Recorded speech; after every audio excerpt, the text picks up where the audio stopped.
যারা বাপমার নামে কোরবানি দেয় কিন্তু তার কোরবানি দেয়, তো বলে বাপমার নামে কোরবানি দিত না, অবশ্যই দিব। বাপের যদি একটা লুঙ্গি লাগে, এর লাগে কি ফুতের লুঙ্গি কিনতো না? কথা কন না কেন? বাপের যদি একটা জামা লাগে, তো এর লেগে কি বাপের জামা আমি দিছি দেখা আমি আর খালি গায়ে আটমু নাকি? তো তাহলে এটা কথা হইল কোনো? বাপের নামে কোরবানি দিলাম দেখা, মার নামে কোরবানি দিলাম দেখা আমি কোরবানি দেব না, এটা কোন কথা?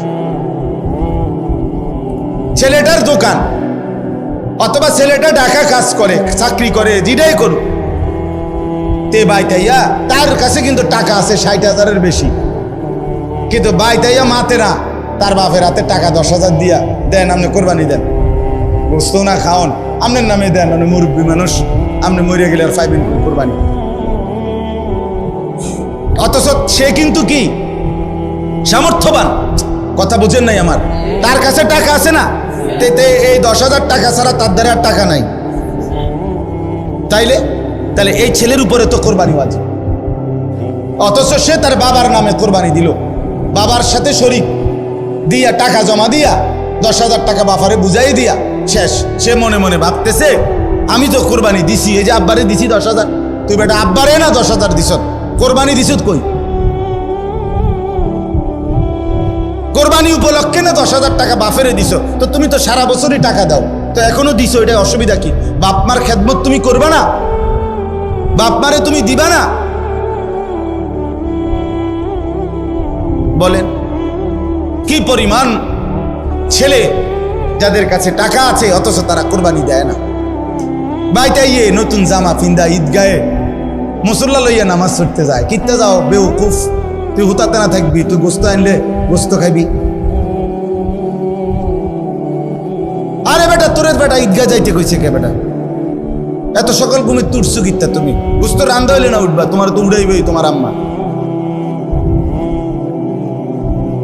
এই জন্য এটা শরীয়তের বিধান। অনেক ছেলে আছে বালেগের উপরে কোরবানি ওয়াজিব। অনেক ছেলে আছে ঢাকা, চিটাগাং শহরে, বন্দরে চাকরি করে, ব্যবসা করে, তাদের কাছে টাকা আছে, হেতে মনে করে আমি ফুলায় ন। তুমি অবিবাহিত মনে করো, অবিবাহিত হইলেও কোরবানি যার উপরে ওয়াজিব হয় তাকে কোরবানি দিতে হবে না? না বউ থাকা শর্ত? কথা কয় না, হয়তো তো এটা বুঝেই না, হয়তো মায়ের বার্তাই দেয় না এটারে, হয়তো এটা কিছুই মনে যায় না। তাহলে এখানে বিবাহিত অবিবাহিত না, তো বালেগ হলেই শরীয়ত সম্মত টাকা, শরীয়ত নির্ধারিত যার কাছে আছে তাকে কোরবানি দিতে। তাহলে অসংখ্য মহিলাদের উপরে কোরবানি ওয়াজিব হয়, অসংখ্য ছেলের উপরে। ছেলেটাই অল্প বয়সী 18 বছর 20 বছরের ছেলেরে বিদেশ পাঠাই দিছে, পোলা বিদেশ থেকে টাকা পাঠায়, বছরের পর বছর বাপমার নামে কোরবানি হয়, অথচ তার কাছে আরো টাকা আছে। তাহলে ওই টাকাগুলোর কারণে তো তার উপরে কোরবানি ওয়াজিব। এই জন্য দয়া করে বাপ, আরো অনেক মাসালা আছে, আমি শুধু বুঝায় বলবো। ও 2 ভাই চাকরি করে অথবা 2 ভাই ব্যবসা করে, দোনো ভাইয়ের আলাদা 2টা দোয়ান, কিন্তু সংসারে একসাথে এমন আছে না? মানে বিদ্রোহ হয়েছে না আর কি, দোনো ভাই, বাপ মাও আছে ঘরে, তো বাপ মার লগে একসাথে খায়। তো কাজে যেহেতু তারা এখনো সংসার ভিন্ন হয় নাই, যাদের ঘরে বউ লইয়া যার যে আলাদা থাকে যদিও, কিন্তু রান্দাবাড়ি এক লগে একসাথে খায় দেয়। তো দোনো ভাইয়েই কামাই রোজগারি করে, দোনো ভাইয়েরই কি আছে, ইনকাম আছে, দোনো ভাইয়ে মিল্লাট, এবারটা 15,000 এবারটা 15,000 মিলাইয়া 30,000 টাকা আব্বার হাতে দিয়েছে, কোরবানি দেন। কারণ আমরা তো একসাথে খাই, গোস্ত তো রাইলে আমরা একসাথে খাও, আমরা কি আর এনে আলাদা খামুনি? তো গোস্তই তো খাওয়া, তো এটা তো আমরা একসাথে আসি, বুঝেন নাই কথাটা? তো এবারে এই 30,000 টাকা দিয়ে কার নামে কোরবানি দিল? বাপের নামে। তো তোমরা যে দুজন সামর্থ্যবান, তোমাদের কোরবানি কই হলো? আমি আর আপনি কোনোদিন শেষ হবে না, কবরে যেতে হবে, হাসরে যেতে হবে, মিজানের সামনে দাঁড়াইতে হবে, ফুলসেরাত পার হইতে হবে, কাজে ক্যাসেট থাকবে না, ফিতা থাকবে না, মোবাইল থাকবে না, আমি থাইকে যাব, আমাকে হিসাব দিতেই হবে, আমাকে হিসাব দিতেই হবে। এই জন্য বন্ধুরা মনে রাখতে হবে, সমবয়সী বন্ধু তোমার এই আড্ডার সঙ্গী কবরের সঙ্গী না, আখিরাতের সঙ্গী। যে কিছুক্ষণ টাকা পয়সা মোবাইল অথবা শরীরের ফুর্তি করার সামর্থ্য আছে ওটুকুরই সঙ্গী, ফুরায় গেলে আর নাই। কোরবানির কথাটা এবার বলি একটু, এরপরে তরজমা বলুন। কোরবানির বিষয়ে দেখেন, শুধু একটা উদাহরণ শুনেন। কোন মুসলমান কোরবানির 3 দিন অর্থাৎ 10ই জিলহজ কোরবানি হয়, যেদিন আমরা কোরবানি করি এটারই কয় 10ই জিলহজ। তো কোরবানির দিন এবং তার পরের 2 দিন, সাউন্ড করে দেন, সাউন্ড করে দেন। তো 10, 11, 12 জিলহজ মাসের এই 3 দিন মানে কোরবানির দিন আমরা যেটারে বলি তারপরের 2 দিন সহ, এই 3 দিনের ভিতরে যদি কারো কাছে 52.5 বড়ি রূপার সমপরিমাণ টাকা মূল্য থাকে তাহলে তার উপরে কোরবানি ওয়াজিব। 52.5 বড়ি রূপার দাম সর্বোচ্চ যদি 1000 টাকা করে হয় বড়ি, রূপার বড়ি কম, স্বর্ণের বড়ি বেশি। রূপার বড়ি 1000, 1200, 1300, কখনো কখনো 2700 টাকাও হয়। তাইলে যদি 1000 করে গড়ে হয় তাহলে 52,500, 52,500 কিনা। এই ঈদের দিন, কোরবানির ঈদের দিন এবং তারপরের 2 দিনের মধ্যে যে কোনো টাইমে কারো কাছে যদি নিজের ঘরের এই মৌলিক প্রয়োজন, ওই যেটা আমি বললাম হাওয়ায় যে আসলি, বউ বাচ্চার বাজার, ওষুধপত্র সহ আমরা মৌলিক খরচ যেটা মোটা দাগের, এই মৌলিক খরচ যা তার অতিরিক্ত যদি ওই পরিমাণ টাকা সম্পদ কারো কাছে থাকে তার উপরে কোরবানি ওয়াজিব। আল্লাহ রাসূল সাল্লাল্লাহু আলাইহি ওয়াসাল্লাম বলেন, যার উপরে কোরবানি ওয়াজিব হলো অথচ কোরবানি সে করলো না, রাসূলুল্লাহ সাল্লাল্লাহু আলাইহি ওয়াসাল্লাম স্পষ্ট বলছেন, ফালা ইয়াকরাবান্না মুসাল্লানা, সে যেন ঈদগাহে না আসে, সে যেন আমাদের নামাজে না আসে। এই অপদার্থ তুই ঈদের নামাজ পড়তে আসবি না। রাসূলুল্লাহ সাল্লাল্লাহু আলাইহি ওয়াসাল্লাম স্পষ্ট নিষেধ করছে, নাফরমান তুই আসবি না, তুই উঠতেলা, তুই ঘরে থাক। বলেন, তাইলে জিলহজ মাসের এই 3 দিন, কোরবানির 3 দিন, মনে করেন আপনি গতকালকেও আপনার কাছে টাকা ছিল না, কিন্তু আজকে কোরবানির দিন বা তারপর দিন সকালবেলা আপনি একজনের থেকে 70,000 টাকা পাইতেন, এবারে আজকে দিছে টাকাটা, বাইতাইছে ঈদের উপলক্ষে এই টাকাটা আজকে দিছে। আর এই টাকাটা ছাড়াও আপনার ঘরের পরিবারের সংসারের যা প্রয়োজন তা চলবে, সমস্যা নাই। এই টাকাটা তো আমি ধরছি না হিসাব, এই আজকেই টাকাটা পাইছেন, আজকে তো আগামী এই 3 দিনের সন্ধ্যার আগে আগে আপনার জন্য কোরবানি ওয়াজিব। যে মহিলার কাছে স্বর্ণ আরো কিছু নগদ টাকা আছে, দুইটা মিলাইয়া যদি, যেমন একজন মহিলার কাছে মনে করেন 1 বড়ি স্বর্ণ আছে, 2 বড়ি, 1.5 বড়ি, এটা তো থাকেই, একেবারে ন্যূনতম 1-1.5 বড়ি স্বর্ণ তো যে কোনো মহিলারে আছে, বুড়া বেড়ির ভিতরে আছে, মহিলারও আছে, একেবারে গরিব বুড়া আবার ঘরেও আছে।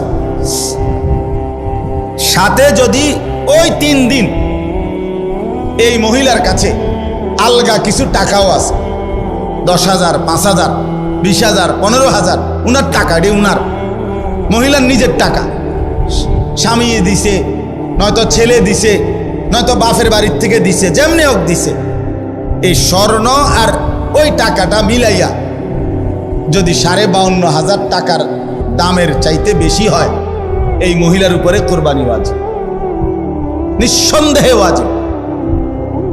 তাইলে 1 বড়ি স্বর্ণের দাম তো হলো 80,000, ওনার কাছে আরো আছে 5,000 ব্যক্তিগতভাবে টাকা, তো 85,000 ধরেন, তো 85,000 টাকা 52,500-এর চাইতে কম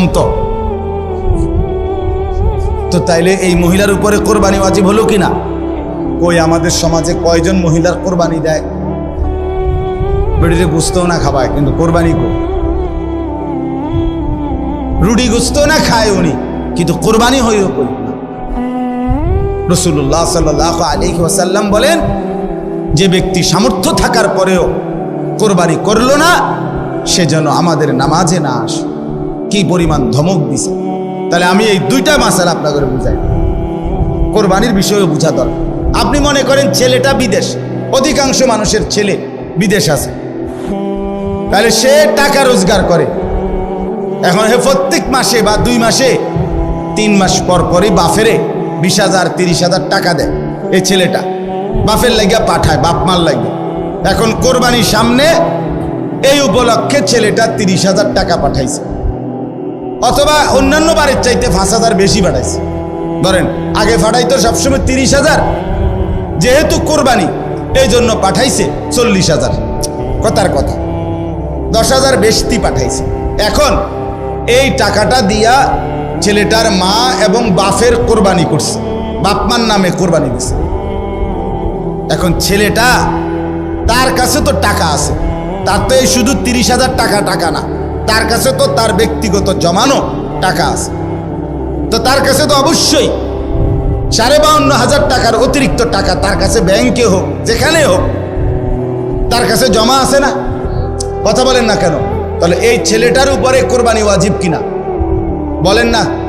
তো এখন তার যে বাংলাদেশে তার বাপমার নামে কোরবানি হলো, দিল, তো তাদের সোয়াব হইল, ঠিক আছে, তাদের কোরবানিও হয়েছে, কিন্তু এই ছেলের কোরবানি আদায় হয়েছে নি? কথা বলেন না কেন? তো এই 10 বছর ধরে ফোলাকা বিদেশ থেকে টাকা পাঠায়, বাপমার নামে কোরবানি হয়, তার কোরবানি, সে তো গুনাহগারী থেকে গেল, সে তো নাফরমানি থেকে গেল। এই ছেলের জন্য তো ঈদের নামাজ পড়তে নিষেধ করছে আল্লাহ, নবীজি সাল্লাল্লাহু আলাইহি ওয়াসাল্লাম। তুই তো পাপী রয়ে গেল। তাইলে বলেন কি পরিমাণ মুসলমান, এই চিন্তা হিসাব করিলে কত পরিমাণ প্রবাসী অসংখ্য এমন আছে যারা বাপমার নামে কোরবানি দেয় কিন্তু তার কোরবানি দেয়। তো বলে বাপমার নামে কোরবানি দিত না? অবশ্যই দিব। বাপের যদি একটা লুঙ্গি লাগে, এর লাগে কি ফুতের লুঙ্গি কিনতো না? কথা কন না কেন? বাপের যদি একটা জামা লাগে, তো এর লেগে কি বাপের জামা আমি দিছি দেখা আমি আর খালি গায়ে আটমু নাকি? তো তাহলে এটা কথা হইল কোনো? বাপের নামে কোরবানি দিলাম দেখা, মার নামে কোরবানি দিলাম দেখা আমি কোরবানি দেব না, এটা কোন কথা? ছেলেটার দোকান অথবা ছেলেটা ঢাকা কাজ করে, চাকরি করে, যেটাই করুক, তে বাইতাইয়া তার কাছে কিন্তু টাকা আছে 60,000-এর বেশি, কিন্তু বাইতাইয়া মাতে না, তার বাপের হাতে টাকা 10,000 দিয়া দেন, আপনি কোরবানি দেন, গোস্ত না খাওন, আপনার নামে দেন, আপনি মুরব্বী মানুষ, আপনি মরে গেলে আর পাইবেন কোরবানি। অথচ সে কিন্তু কি সামর্থ্যবান, কথা বুঝেন নাই আমার? তার কাছে টাকা আছে না, এই 10,000 টাকা ছাড়া তার দ্বারা আর টাকা নাই। তাহলে এই ছেলের উপরে তো কোরবানি ওয়াজিব, অথচ সে তার বাবার নামে কোরবানি দিল, বাবার সাথে শরীক দিয়া টাকা জমা দিয়া 10,000 টাকা বাবারে বুঝাই দিয়া শেষ। সে মনে মনে ভাবতেছে আমি তো কোরবানি দিছি, এই যে আব্বারে দিছি 10,000, তুই বেটা আব্বারে না 10,000 দিছ, কোরবানি দিছ কই? কোরবানি উপলক্ষে না 10,000 টাকা বাপেরে দিছ, তো তুমি তো সারা বছরই টাকা দাও, তো এখনো দিছো, এটা অসুবিধা কি? বাপমার খেদমত তুমি করবা না? বাপমারে তুমি দিবা না? বলেন কি পরিমাণ ছেলে যাদের কাছে টাকা আছে অথচ তারা কোরবানি দেয় না। বাইতাইয়ে নতুন জামা ফিন্দা ঈদগাহে মুসল্লা লইয়া নামাজ পড়তে যায়, কিনতে যাও বেউকুফ, তুই হুতাতে না থাকবি, তুই গোস্ত আনলে গোস্ত খাবি। আরে বেটা তোরে বেটা ঈদগাহ যাইতে কইছে কে বেটা? এত সকাল ঘুমে তুরছু গিতা, তুমি গোস্ত রান্ধা হইলে না উঠবা, তোমার তো উড়াইবেই তোমার আম্মা। এই জন্য এটা শরীয়তের বিধান। অনেক ছেলে আছে বালেগের উপরে কোরবানি ওয়াজিব। অনেক ছেলে আছে ঢাকা, চিটাগাং শহরে, বন্দরে চাকরি করে, ব্যবসা করে, তাদের কাছে টাকা আছে, এতে অনুমনে করে আমি কুলায় ন। তুমি অবিবাহিত মনে করো, অবিবাহিত হইলেও কোরবানি যার উপরে ওয়াজিব হয় তাকে কোরবানি দিতে হবে না? না বউ থাকা শর্ত? কথা কয় না, হয়তো তো এটা বুঝেই না, হয়তো মায়ের বার্তাই দেয় না এটারে, হয়তো এটা কিছুই মনে যায়। তাহলে এখানে বিবাহিত অবিবাহিত না তো, বালেগ হলেই শরীয়ত সম্মত টাকা, শরীয়ত নির্ধারিত যার কাছে আছে তাকে কোরবানি দিতে। তাহলে অসংখ্য মহিলাদের উপরে কোরবানি ওয়াজিব হয়, অসংখ্য ছেলের উপরে। ছেলেটাই অল্প বয়সী 18 বছর 20 বছরের ছেলেরে বিদেশ পাঠাই দিছে, তোলা বিদেশ থেকে টাকা পাঠায়, বছরের পর বছর বাপমার নামে কোরবানি হয়, অথচ তার কাছে আরো টাকা আছে। তাহলে ওই টাকাগুলোর কারণে তো তার উপরে কোরবানি ওয়াজিব। এই জন্য দয়া করে বাপ, আরো অনেক মাসালা আছে, আমি শুধু বুঝায় বলবো। ও 2 ভাই চাকরি করে অথবা 2 ভাই ব্যবসা করে, দোনো ভাইয়ের আলাদা 2টা দোয়ান, কিন্তু সংসারে একসাথে অনেক, এমন আছে না? মানে ভিন্ন হয়েছে না আর কি, দোনো ভাই বাপ মাও আছে করে, তো বাপ মার লগে একসাথে খায়। তো কাজে যেহেতু তারা এখনো সংসার ভিন্ন হয় নাই, যাদের ঘরে বউ লইয়া যার যে আলাদা থাকে যদিও, কিন্তু রান্দাবাড়ি এক লগে একসাথে খায় দেয়। তো দোনো ভাইয়েই কামাই রোজগারি করে, দোনো ভাইয়েরই কি আছে, ইনকাম আছে। দোনো ভাই মিল্লাট, এবারটা 15,000 এবারটা 15,000 মিলাইয়া 30,000 টাকা বাপ বাড়াতে দিয়েছে, কোরবানি দেন আমরা। কারণ আমরা তো একসাথে খাই, গোস্ত তো রাইলে আমরা একসাথে খাও, আমরা কি আর এনে আলাদা খামুনি? তো গোস্তই তো খাওয়া, তো এটা তো আমরা একসাথে আসি, বুঝেন নাই কথাটা? তো এবারে এই 30,000 টাকা দিয়ে কার নামে কোরবানি দিল? বাপের নামে। তো তোমরা যে দুজন সামর্থ্যবান, তোমাদের কোরবানি কই হলো? এই 2 জন, তোমরা যে দুজনের উপরে কোরবানি ওয়াজিব হলো, তোমাদের কাছে তো 60,000 টাকা বা তদুর্ধ্ব টাকা আছে, তো এটা তোমাদের ওয়াজিব কই? এটা কি গোশত খানা? শুধু কোরবানি মানে গোশত খাওয়া? তো এরকম অগণিত মানুষ ভুল করছে। আচ্ছা, যদি বয়ের মাসালা কোনটা? মনে করেন 7 শরিকের কোরবানি, 6 শরিক আলগা হয়ে গেছে, আর এইখানে যে একটা শরিকের মধ্যে এরা 2 জন শরিক হয়েছে, এই 2 ভাই, কিন্তু দোনো ভাইয়ের উপরে কোরবানি ওয়াজিব। দোনো ভাইয়ের সামর্থ্যের কারণে, মানে দোনো জনের কাছে টাকা আছে আলাদা আলাদা, এখন কোরবানি ওয়াজিব হলে এনে 2 জনের, একজনের না 2 জনের? তো আগের আছে আলগা 6 শরিক মনে করেন, আর এরা 2 ভাই মিল্লা টাকা দিয়া 1 শরিক লইল। তো দেখতে না আপনার কাছে মনে হইলো কয় শরিক? 7 শরিক, কিন্তু কোরবানি ওয়াজিব ওয়ালা শরিক মূলত হয়েছে কয়জন? তো একজনের কোরবানিও হবে।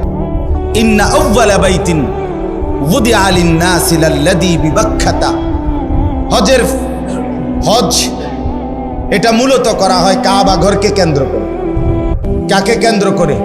তা আল্লাহ তাআলাকে যদি প্রশ্ন করেন, আল্লাহ কাবাকে কেন্দ্র করে হজ কেন করতে হবে?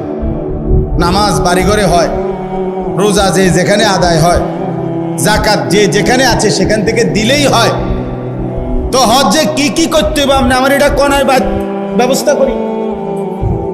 কথা বুঝছেন কি না? নামাজ যাকাত রোজা যেহেতু এখানেই পালন করতে পারি, হজের জন্য এখানে যাইতে হবে কেন?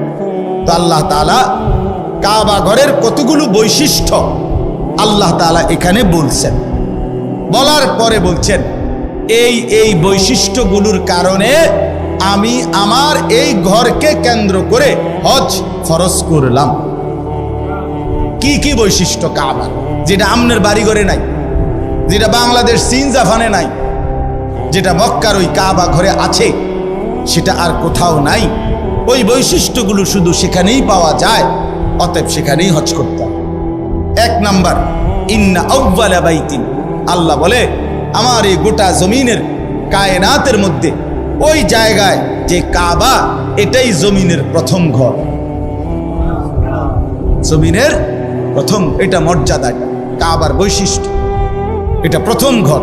এই পৃথিবীতে প্রথম মাটি তে আল্লাহ তাআলা এই গোটা পৃথিবীতে প্রথম যে ঘরটা বানিয়েছেন সেটা কাবা, এটার বৈশিষ্ট্য।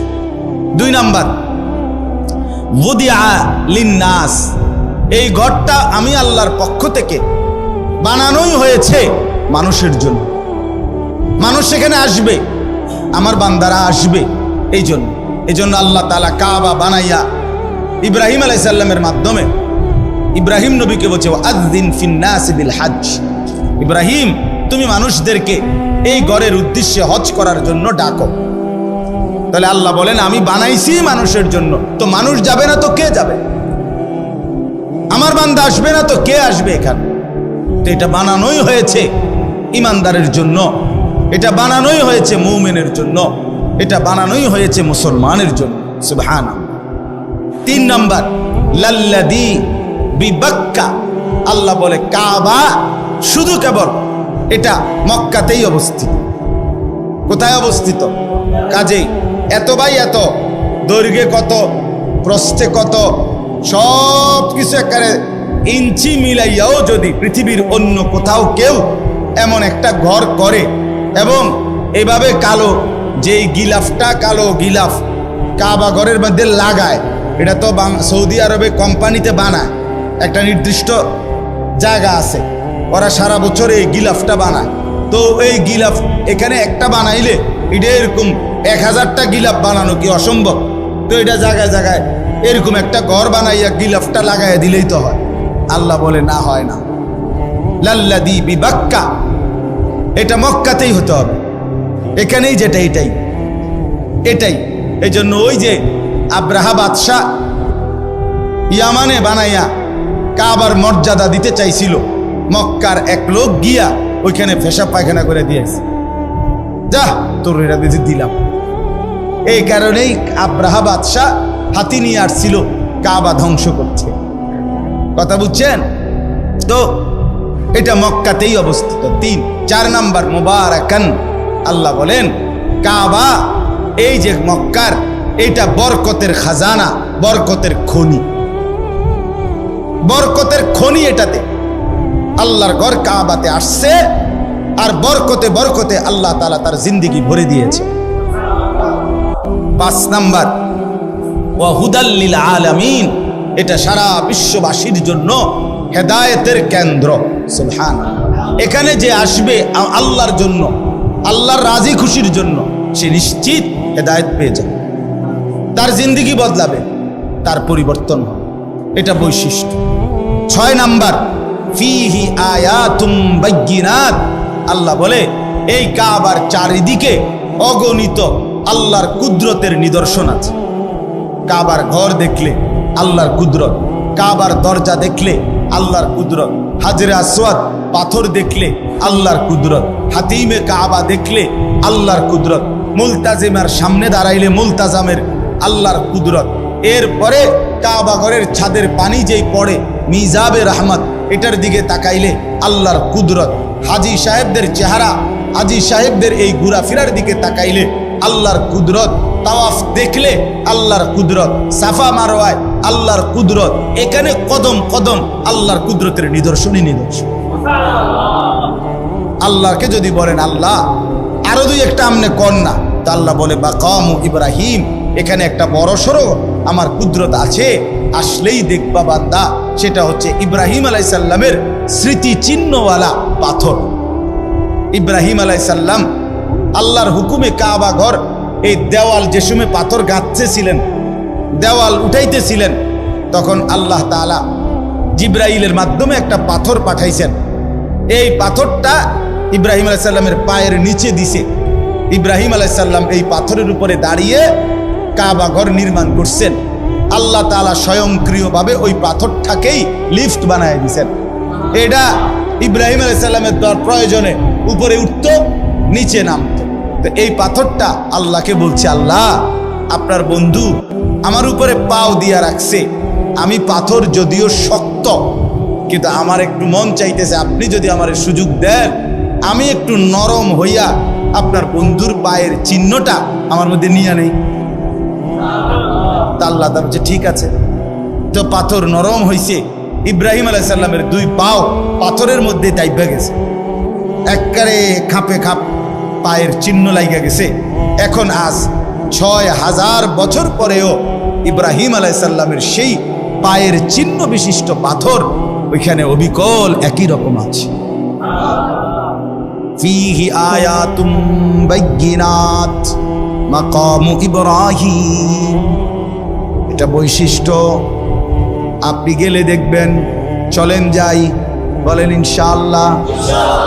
যে দিল আল্লাহর ঘর দেখতে চায় না সেটা কোনো দিলে না। তুই বেটা কোনো মুসলমান মহব্বতওয়ালা হলি না। যেই কলিজায় আল্লাহর ঘর দেখতে চায় নাই সে তো আল্লাহকে ভালোই বাসে নাই, আল্লাহকে মহব্বতই করে নাই। সুবহানাল্লাহ।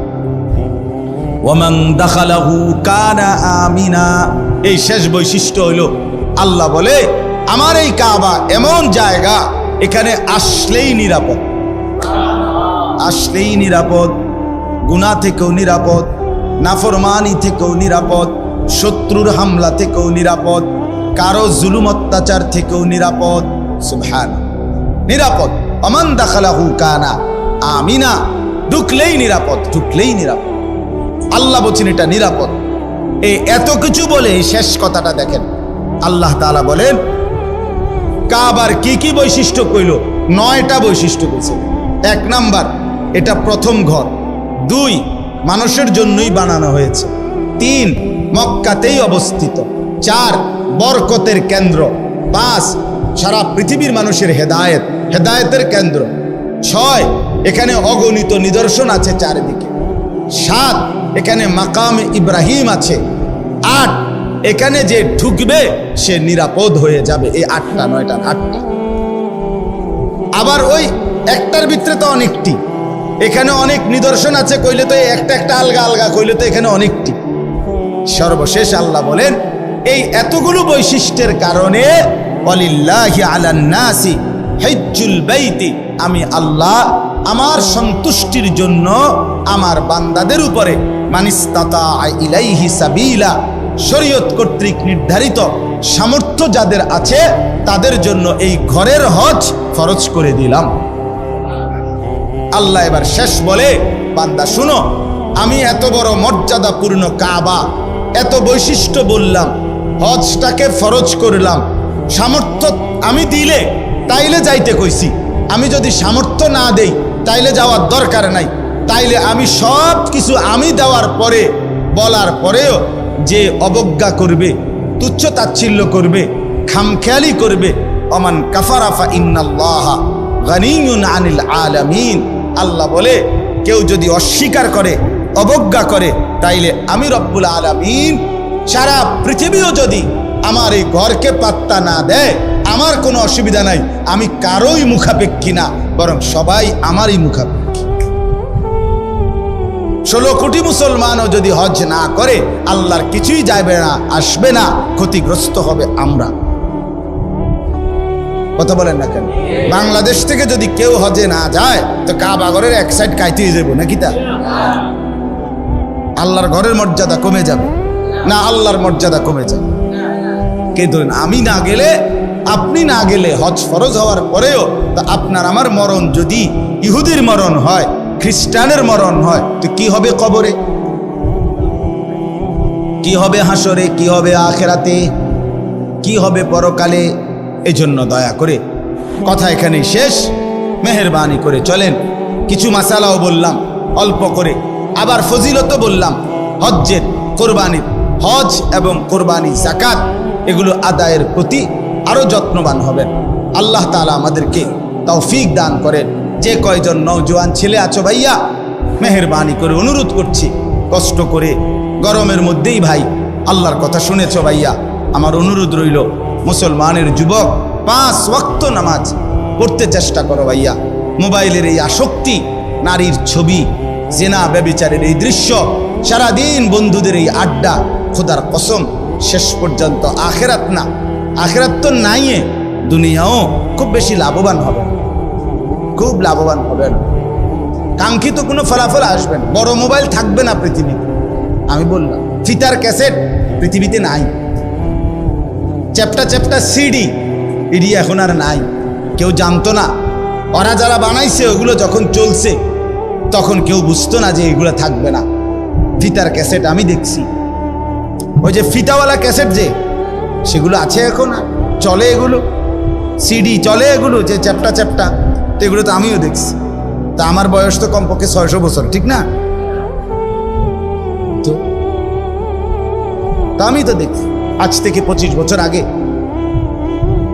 আমি তো দেখছি রে বাপ। তো 20-25 বছরের ব্যবধানে এগুলো টোটালি উঠে গেছে। এখন বাচ্চারা যদি মোবাইলে আরে ফিতার ক্যাসেট চিনাইতে হয়, তো মোবাইলে হয়তো টোয়াইয়া বাইর করে দেখান লাগবে যে এরকম আছে। এই জন্য বড় মোবাইল, এই প্রযুক্তি এগুলো থাকবে না। কিন্তু আমি আর আপনি কোনোদিন শেষ হবে না। কবরে যেতে হবে, হাসরে যেতে হবে, মিজানের সামনে দাঁড়াইতে হবে, ফুলসেরাত পার হইতে হবে। কাজে ক্যাসেট থাকবে না, ফিতা থাকবে না, মোবাইল থাকবে না, আমি থাইকা যাব। আমাকে হিসাব দিতেই হবে, আমাকে হিসাব দিতেই হবে। এই জন্য বন্ধুরা মনে রাখতে হবে, সমবয়সী বন্ধু তোমার এই আড্ডার সঙ্গী কবরের সঙ্গী, আখেরাতের সঙ্গী।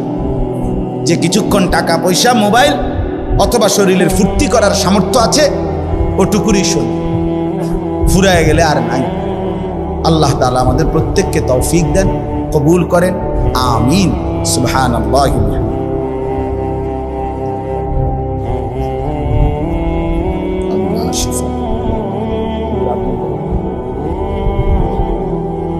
আলহামদুলিল্লাহি রাব্বিল আলামিন।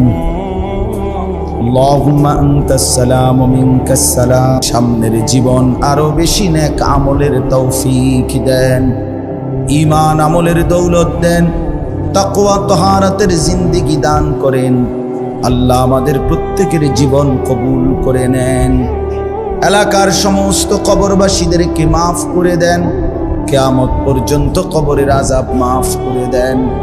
আল্লাহ জীবনটা সুন্দর করে দেন, আখিরাত সুন্দর করে দেন। জওয়ান যুবক ছেলেগুলোকে নামাজি বানিয়ে দেন। মুরব্বী বাবা চাচাদেরকে আরো বেশি নেক আমলের তৌফিক দেন। মা বোনদেরকে পর্দা পুশিদা দান করেন। আল্লাহ মাদ্রাসাখানা আপনি কবুল করে নেন। আল্লাহ মাদ্রাসাটা আপনি কবুল করে নেন। আপনি চাইলে সবই হবে, আপনি না চাইলে কিছুই হবে না। আপনার দয়া, আপনার রহম আপনি দান করেন। আল্লাহ আপনি কবুল করে নেন।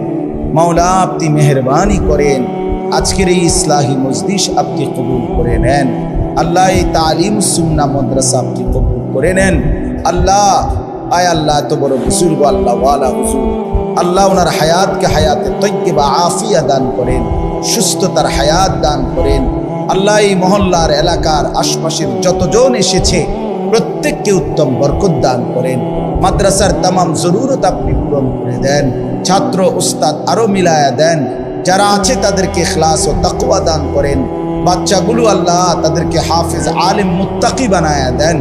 আয় আল্লাহ আপনি আমাদের সমস্ত অসুস্থ বিমারি যারা শিফা করে দেন। মৌলানা সলিমুল্লাহ তার বোন জামার জন্য দোয়া চাইলেন এই মাত্র। আল্লাহ আপনি শিফায়ে কামেলা আজেলা দান করেন। আল্লাহ আমাদের প্রত্যেকেরই কম বেশি অসুস্থতা আছে, আল্লাহ আপনি শিফায়ে কামেলা আজেলা দান করেন। আপনার গোলামি আর বন্দেগী করার তৌফিক দান করেন। মাওলা আল্লাহ আপনার কাছে কলিজার ভেতর থেকে ফরিয়াদ করছি, এই মুহূর্তে কত লক্ষ হাজি আপনার ঘরের চারদিকে ঘুরছে। আল্লাহ আপনি আমাদেরকেও আপনার ঘর জিয়ারতের তৌফিক দান করেন। এই চোখে আপনার ঘর দেখবো মাওলা, আপনি তৌফিক দান করেন।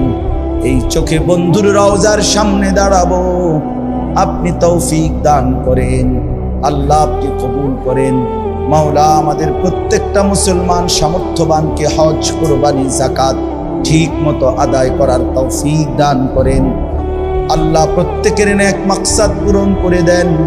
প্রবাসী বিদেশি যারা সহি সালামতে নিরাপদে রাখেন, রব্বির হামহুমা কামা রব্বায়ানি সগীরা। সুবহান রাব্বিকা রব্বিল ইজ্জাতি আম্মা ইয়াসিফুন, সালামুন আলাল মুরসালিন, ওয়ালহামদুলিল্লাহি রাব্বিল